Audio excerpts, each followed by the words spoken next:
الحمد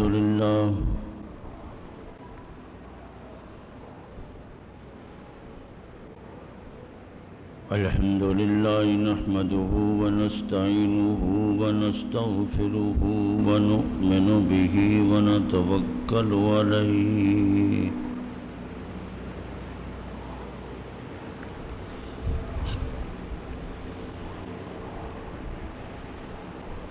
ونعوذ بالله من شرور أنفسنا ومن سيئات أعمالنا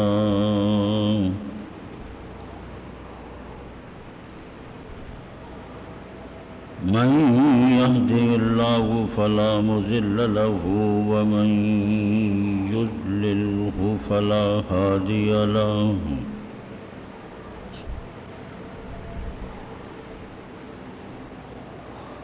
ونشهد أن لا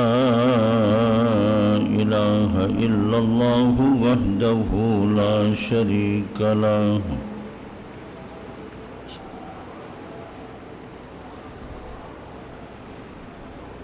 ونشهد أن سيدنا ومولانا محمدا عبده ورسوله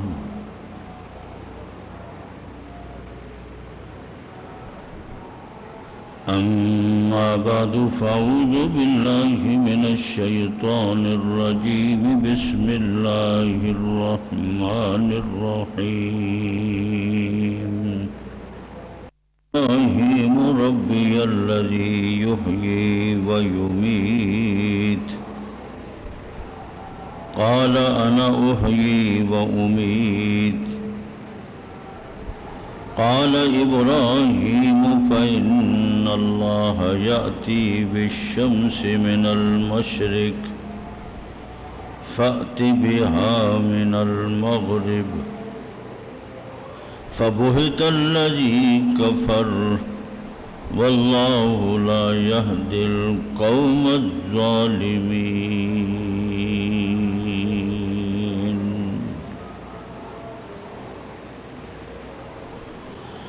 أو كالذي مر على قرية وهي خاوية على عروشها قال أنى يحيي هذه الله بعد موتها فأماته الله 100 عام ثم بعثه قال كم لبثت قال لبثت يوما أو بعض يوم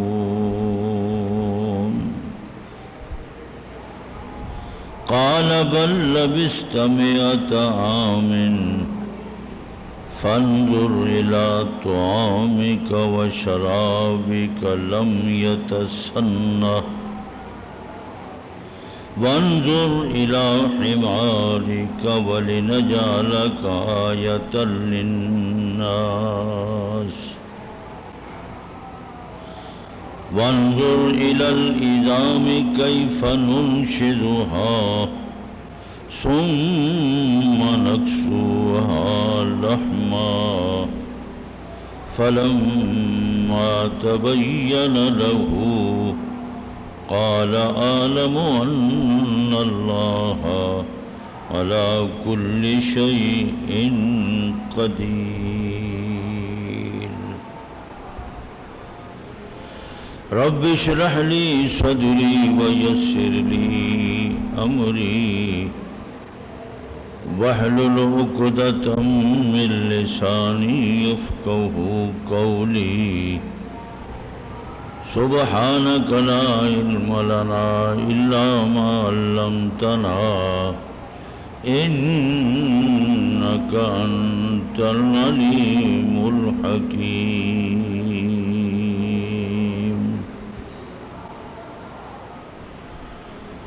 صدق الله مولانا العظيم وبلغنا رسوله النبي الكريم ونحن على ذلك لمن الشاهدين والشاكرين والحمد لله رب العالمين.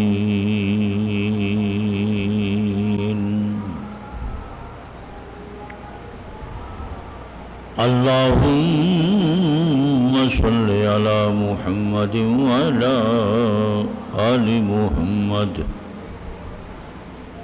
كما صليت على إبراهيم وعلى آل إبراهيم إنك حميد مجيد.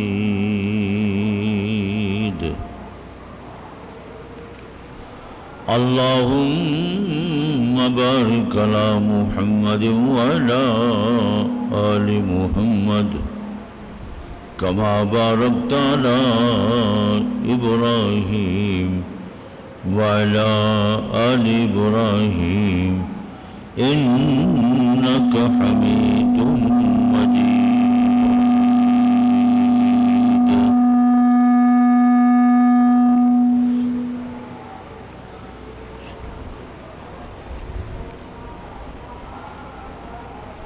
قابل صد احترام دوستو،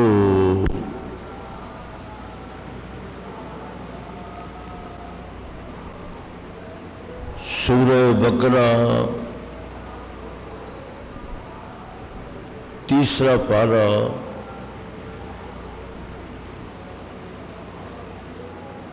حضرت سیدنا ابراہیم علیہ السلام کا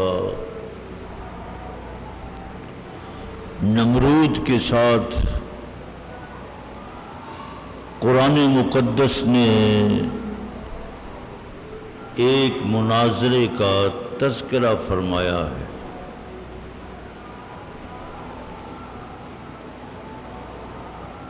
وہی آیات کریمہ آج کے خطبہ میں تلاوت ہوئی ہے. انہی آیات کریمہ کا مطلب، اس کی تفصیل آپ حضرات کے سامنے پیش کی جا رہی ہے. حضرت سیدنا ابراہیم علیہ السلام کو اللہ تبارک و تعالی نے جد الانبیاء، آنے والے تمام انبیاء علیہ السلام حضرت ابراہیم علیہ السلام کی اولاد میں سے تھے. حضرت ابراہیم علیہ السلام کو اللہ تبارک و تعالی نے جس قوم کی طرف منسوب فرمایا، پیغمبر نبی رسول بنا کر مبعوث کیے گئے، بھیجے گئے، وہاں نمرود بھی تھا جو اپنے آپ کو رب کہتا تھا. قوم سے یہی کہتا تھا کہ میں تمہارا رب ہوں، میں تمہارا خدا ہوں. حضرت سیدنا ابراہیم علیہ السلام نے جس گھر کے اندر آنکھ کھولی، وہ گھر بھی آپ کے باپ آزر، وہ بت فروش، بت تراش، بتوں کا کاروبار کرنے والے اور بتوں کو بیچنے والے، بنانے والے. حضرت ابراہیم علیہ السلام نے سب سے پہلے تو گھر سے خدا کی توحید کا پرچار کرتے ہوئے اپنے باپ آزر سے گفتگو فرمائی. اللہ کی توحید، اپنی نبوت، رسالت، خدا کی توحید پر اور اللہ کے ایک ہونے پر مختلف دلائل پیش کیے. یہاں تک کہ روایات میں آتا ہے کہ جو سب سے بڑا گودام تھا جہاں آپ کے باپ کے بت پڑے ہوئے تھے، بڑا گودام،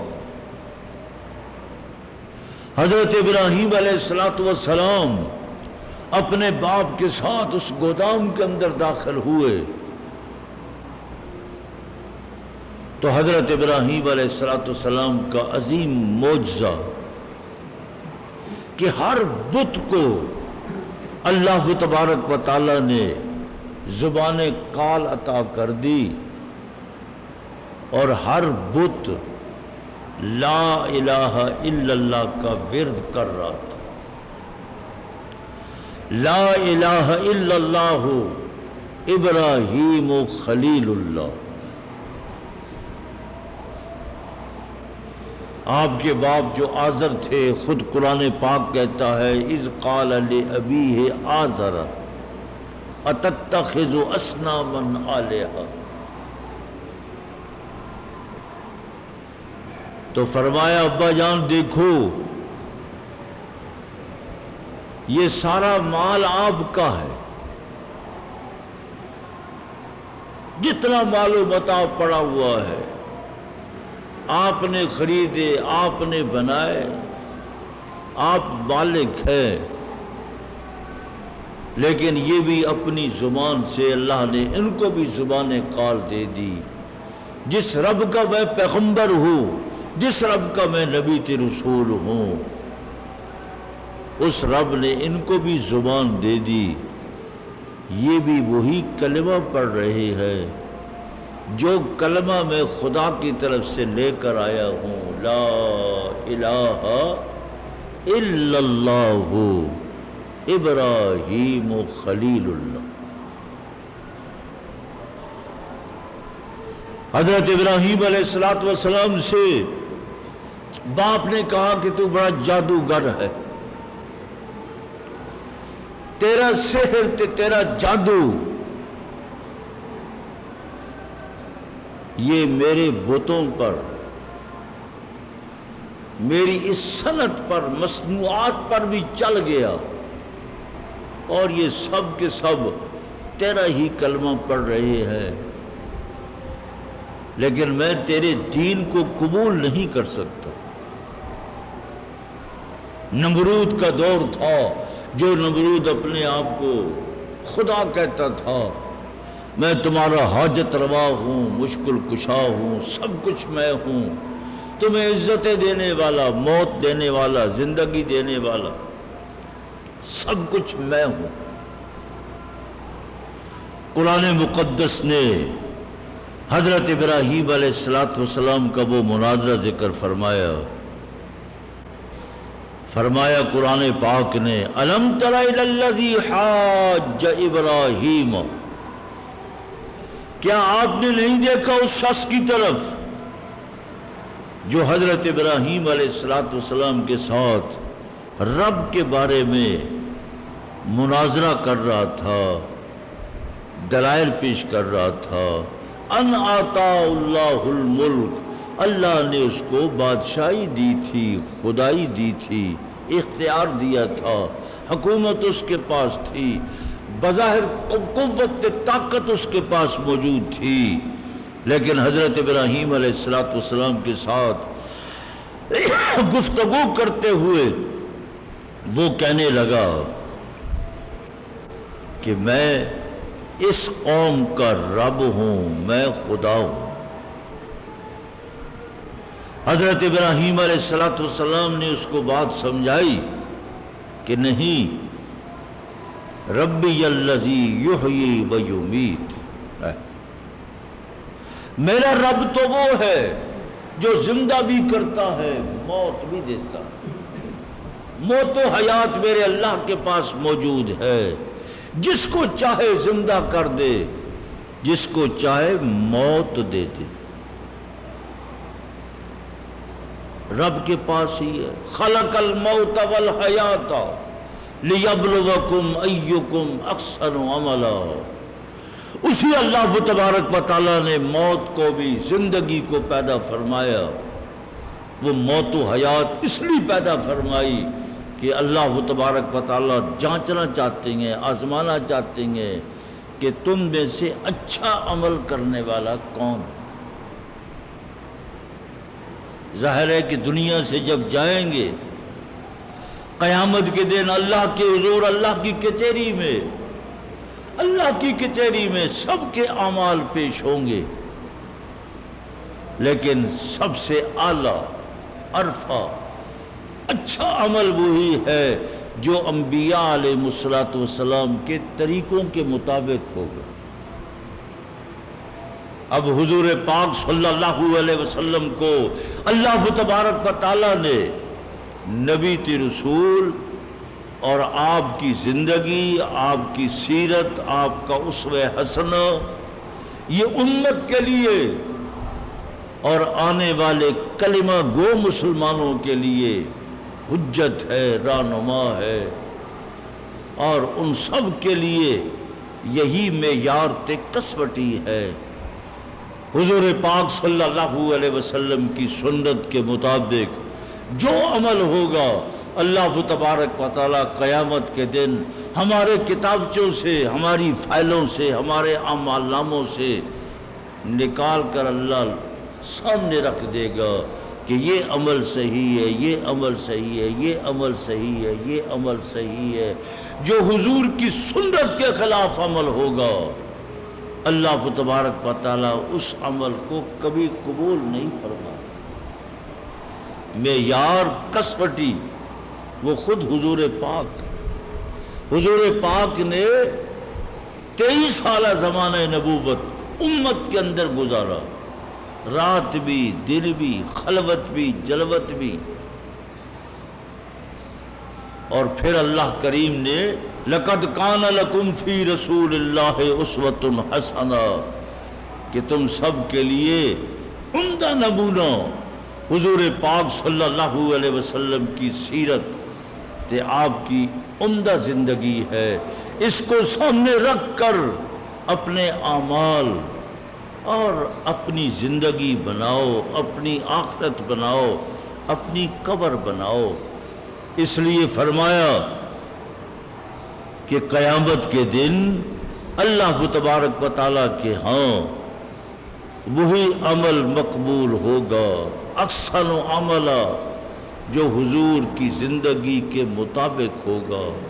دوسری امتوں میں ان کے نبی تے رسول کا جو عمل تھا اس کے مطابق جو عمل ہوگا وہ قبول ہوگا۔ اس لیے موت و حیات ہے، اللہ امتحان لے رہا ہے، ہم سب کوچ کر کے جا رہے ہیں، امتحان دے رہے ہیں، اپنے اعمال کو سمیٹ رہے ہیں، محفوظ کر رہے ہیں۔ قیامت کے دن ہمارے اعمال اللہ کے حضور پیش ہو جائیں گے۔ یہاں بھی حضرت ابراہیم علیہ السلام نے نمرود کے سامنے یہی بات کہی، فَإِنَّ اللَّهَ اذ قال ابراہیم ربی الذی یحیی ویمیت، میرا رب وہ جو زندگی دیتا ہے، حیات دیتا ہے، زندگی کے بعد موت دینے والا بھی وہی اللہ۔ قتل الانسان ما اکفر من ای شیء خلق من نطفہ خلقہ فقدرہ ثم السبیل یسرہ ثم اماتہ فاقبرہ۔ اللہ، ہلاک ہو جاوے انسان، کس قدر ناشکرا ہے۔ من ای شیء خلقہ، کس چیز سے اس کو اللہ نے پیدا کیا؟ من نطفہ، قطرے سے پیدا کیا، پانی سے پیدا کیا۔ خلقہ فقدرہ، اللہ نے اس کا پورا جسم بنایا، ناخن بنائے، پوربے بنائے، چہرہ بنایا، اس کے بدن کے اندر جتنے پٹھے ہیں، رگو ریشہ ہے، دماغ ہے، پورا وجود، پوری مشینری، پوری انتڑیاں، معدہ، جگر، دل، ہر چیز اللہ پاک نے اس کی بنا دی فقدرہ ثم السبیل یسرا، پھر دنیا پر لانے کے لیے اللہ کریم نے راستہ بھی آسان کر دیا۔ اللہ، دیکھو اللہ کریم کا معاملہ، خدا کی قدرت ہے، وہ رب ہے، وہ خدائی والا ہے، وہ قوتوں والا ہے، وہ تصرف والا ہے۔ ساری مشینری بنانے کے بعد جب بچہ بچی دنیا پہ آتی ہے، ثم السبیل یسرا، اس تنگ و تاریک راستے کو بھی فراخ کرنے والا وہ اللہ ہے، لانے والا وہ اللہ ہے۔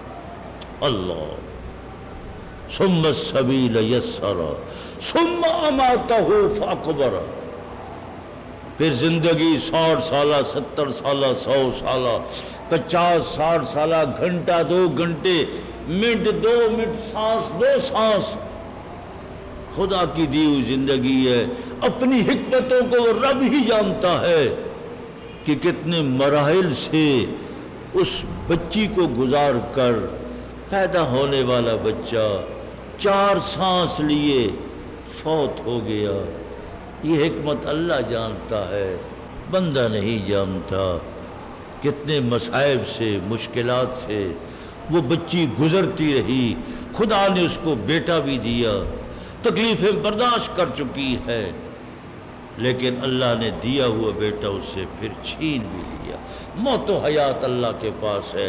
ثم اماتہ فاقبرہ، موت کے بعد قبر دینے والا بھی اللہ ہے۔ اللہ، دیکھو قبرستان ہے، قبرستان بھی مسلمانوں کے، اہل کتاب کے، یہود کے، نصارہ کے، ہندوؤں کا کوئی قبرستان نہیں ہے، سکھوں کا کوئی قبرستان نہیں ہے۔ وہ اپنے میت کو جلا دیتے ہیں۔ ایک مسلمان تو مومن ہے، دنیا سے چلے جانے کے بعد بھی ہمارا نشان موجود ہے۔ بے شک مسلمانوں نے انڈیا کو چھوڑا، بھارت کو چھوڑا، لیکن آج بھی نشانات تو موجود ہیں۔ ہر بستی میں جہاں جہاں بھی مسلمان رہنے والے تھے وہاں آج بھی قبرستان موجود ہے۔ دہلی کے اندر بھی قبرستان موجود ہے، ان بستیوں میں قبرستان موجود ہے، اور وہ قبرستان پتہ دے رہا ہے کہ یہاں ہمارے آباء و اجداد رہنے والے تھے، یہاں سے تقسیم ہونے کے بعد پاکستان چلے گئے، اس لیے ثم اماتہ فاقبرہ، قبر دینے والا بھی وہ اللہ ہے۔ قبر کی ایک مستقل زندگی ہے، ایک عالم ہے۔ قرآن عزیز کہتا ہے حضرت ابراہیم علیہ السلام نے نمرود کے سامنے یہی چیز پیش کی، ربی الذی یحیی و یمیت، میرا رب تو وہ ہے جو زندہ بھی کرتا ہے، موت بھی دیتا ہے۔ لیکن نمرود موٹے دماغ کا تھا، اس نے فوری طور پر یہ کہا، قال انا احیی و امیت، یہ کام تو میں بھی کرتا ہوں، میں بھی زندہ کرتا ہوں، موت بھی دیتا ہوں۔ جس کو موت کی سزا تھی، سولی کی سزا تھی، اس کو رہا کر دیا، اور ایک راہگیر کو، چلنے والے کو پکڑ کر سولی پہ چڑھا دیا۔ لو، انا احیی و امیت۔ قرآن عزیز کہتا ہے حضرت ابراہیم علیہ السلام سمجھ گئے کہ اب اس پر موت و حیات کے سلسلہ میں گفتگو کرنا یہ بے معنی سی بات ہے، کہ موت کا معنی کیا ہے، زندگی کا معنی کیا ہے، یہ موٹے دماغ کا ہے۔ اس پر علمی گفتگو، اس کا کوئی فائدہ نہیں تھا۔ حضرت ابراہیم علیہ السلام نے فوری طور پر فرمایا اس کو سمجھ نہیں آئی، جس کو رہا کیا وہ بھی تو زندہ ہی تھا، صرف تیرے کاغذات کے اندر تیری عدالت نے، تیری کچہریوں نے اس کو موت کی سزا دی ہوئی تھی، تھا تو وہ زندہ ہی۔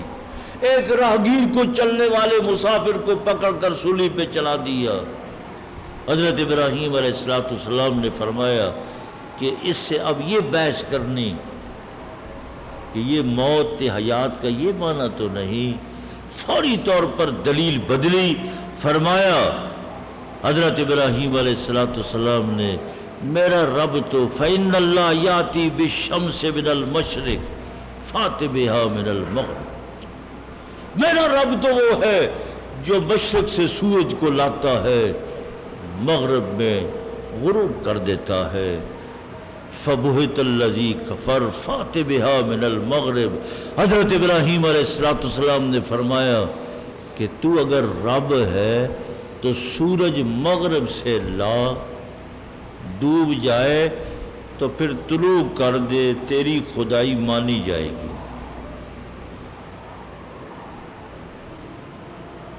اب یہاں پر علماء نے، مفسرین نے، علم رکھنے والوں نے ایک نقطہ پیدا کیا ہے کہ وہ نمرود حضرت ابراہیم علیہ السلام سے یہ کہہ سکتا تھا کہ یہ جو کچھ ہو رہا ہے یہ تو میں کر رہا ہوں،